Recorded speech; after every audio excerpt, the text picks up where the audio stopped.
Though I'm a fan of a lot of different fantasy tropes, one that I constantly gravitate towards is magicians. I guess I attribute the spark of that interest to reading Harry Potter as a kid, and it's a lot of fun to see what various pieces of media do with the concepts of magic and spellcrafting.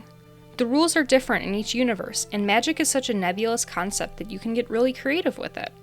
Wizards casting fun spells is all flashy and interesting, but potion making and alchemy is underexplored in comparison.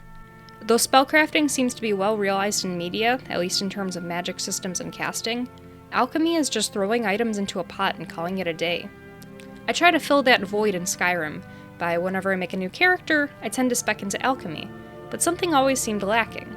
You eat ingredients, you select them, and then poof, you make a potion. Nothing much to it. I yearned for a more immersive experience, and one day, I happened across a game that's scratching that very specific itch. Potioncraft Alchemist Simulator is a cute little game developed by Nice Play Games and published by TinyBuild. You play as an alchemist who happens across a little hut full of the proper tools to help you brew potions. A cauldron, a garden, and a mysterious machine in your basement. Time to set up shop. You fulfill the requests of the townsfolk, who come to you with various issues that need solving.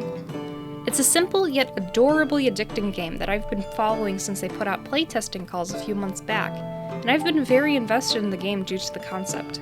Today, I want to talk about the game, my first impressions of the early access release, and some thoughts I've had while playing it.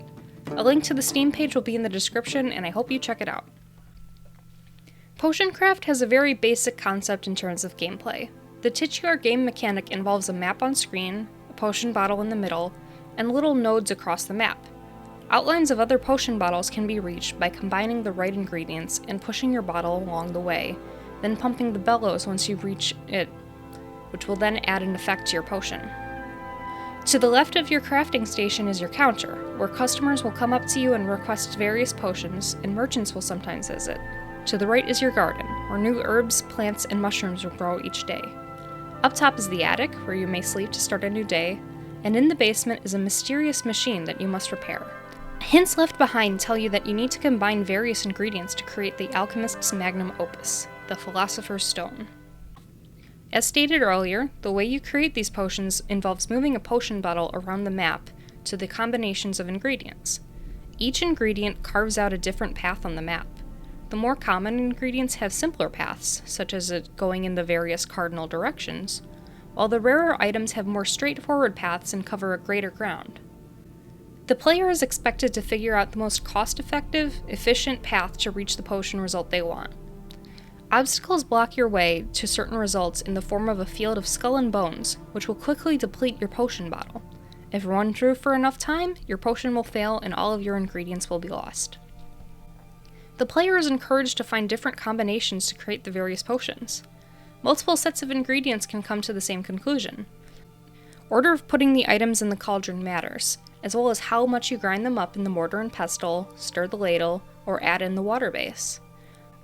For example, a potion of mana can be made from 2 water blooms and 2 wind blooms, or just 2 witch mushrooms. The first potion is made with more ingredients, but those ingredients are more common, while the second option has less ingredients and a more straightforward path, but the ingredients are rarer and more expensive. The game is as much about deciphering requests as it is about the creation of potions, in the form of selling potions to your customers.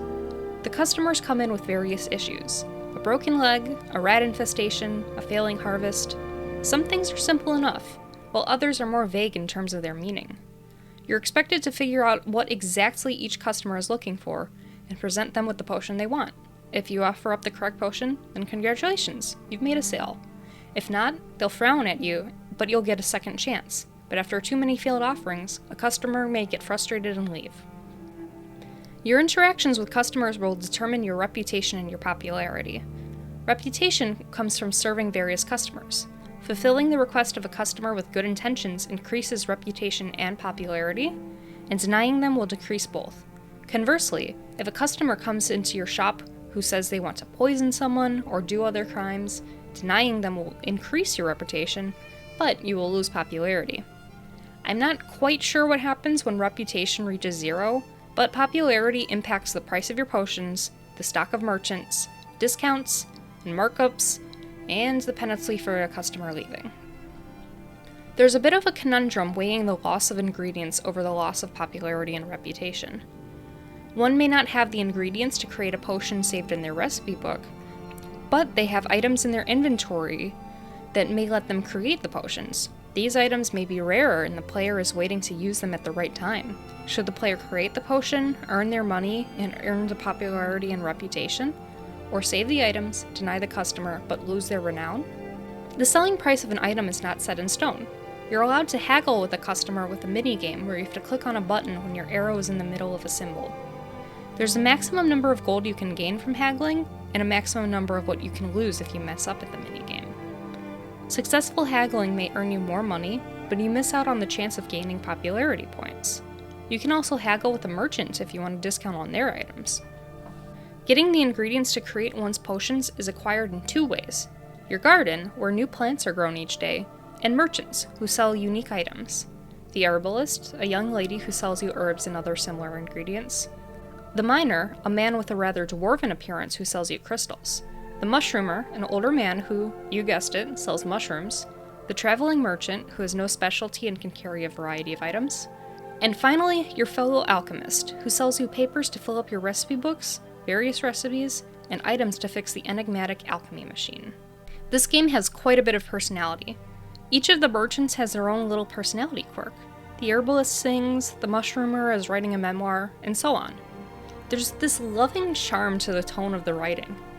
Customers are friendly and quirky, and each request gives a variety of their personality. Some may be straight and to the point. I need a potion that can strike an enemy with lightning. Some may tell a little story. Listen, there's a crazed fish in the area. All the fishermen know it. As soon as it takes the bait, it goes mad and swims like hell. No line can hold it. I want to soak my bait in a potion that will slow the fish down.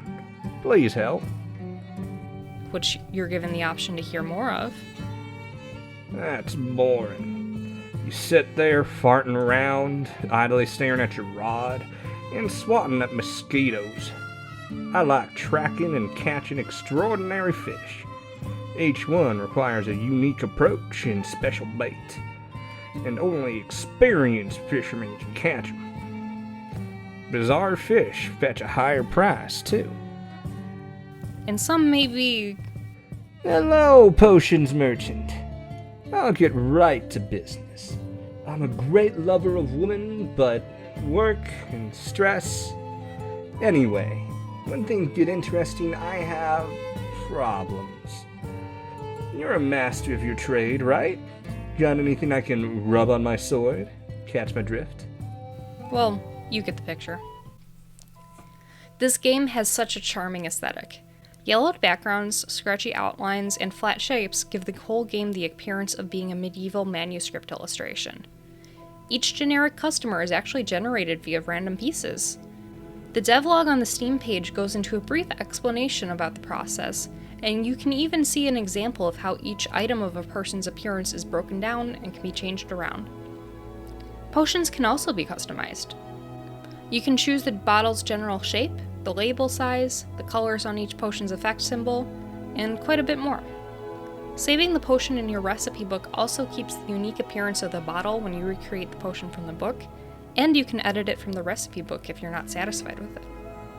A cute little detail I noticed is how the colors in the mortar change while grinding up different ingredients, implying that the dust residue is staining the stone. The devs didn't have to put that detail in, but they did, and it creates for a bit of immersion.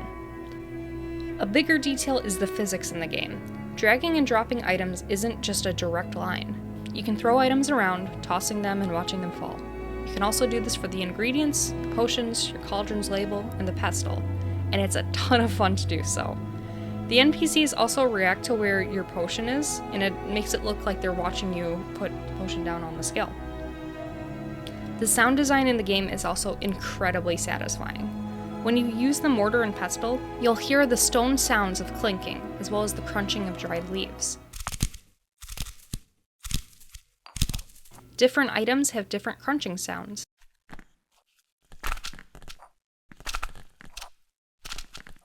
And all of them feel appropriate to what item is being ground up.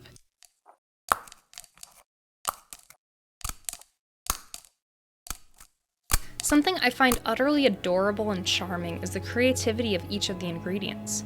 Each is illustrated in such a whimsical manner that evokes the feelings of fantasy and nostalgia for me.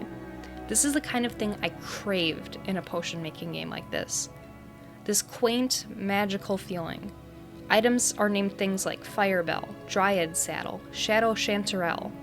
They all evoke such feelings of escapism and loving fantasy. They're accompanied by descriptions that range from lore to physical attributes to little anecdotes, which further deepens the world. Potioncraft doesn't have any sort of extensive lore, but it's these little details that make the game feel alive. There are a few things that range from a bit of a drag to sort of big annoyances, but absolutely nothing that's going to make me quit the game. I just want to point out some slight negatives that I admit are nitpicks more than anything, and present some suggestions and ideas of my own.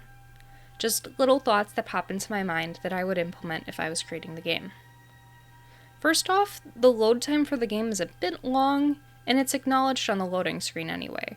The game sometimes threatens to crash when loading, which I'm not sure is the fault of my crappy computer or the game itself.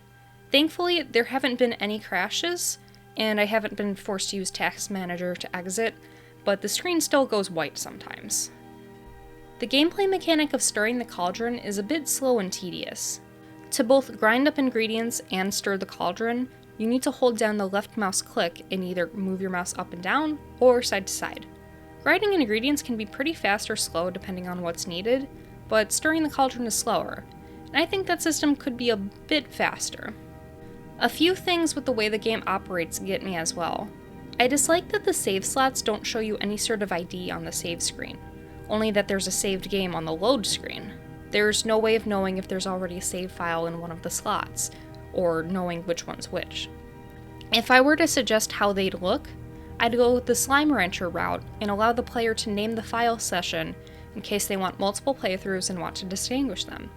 Maybe also show what day they're on. Just something to show which slots are empty and which has a file, and which one's which.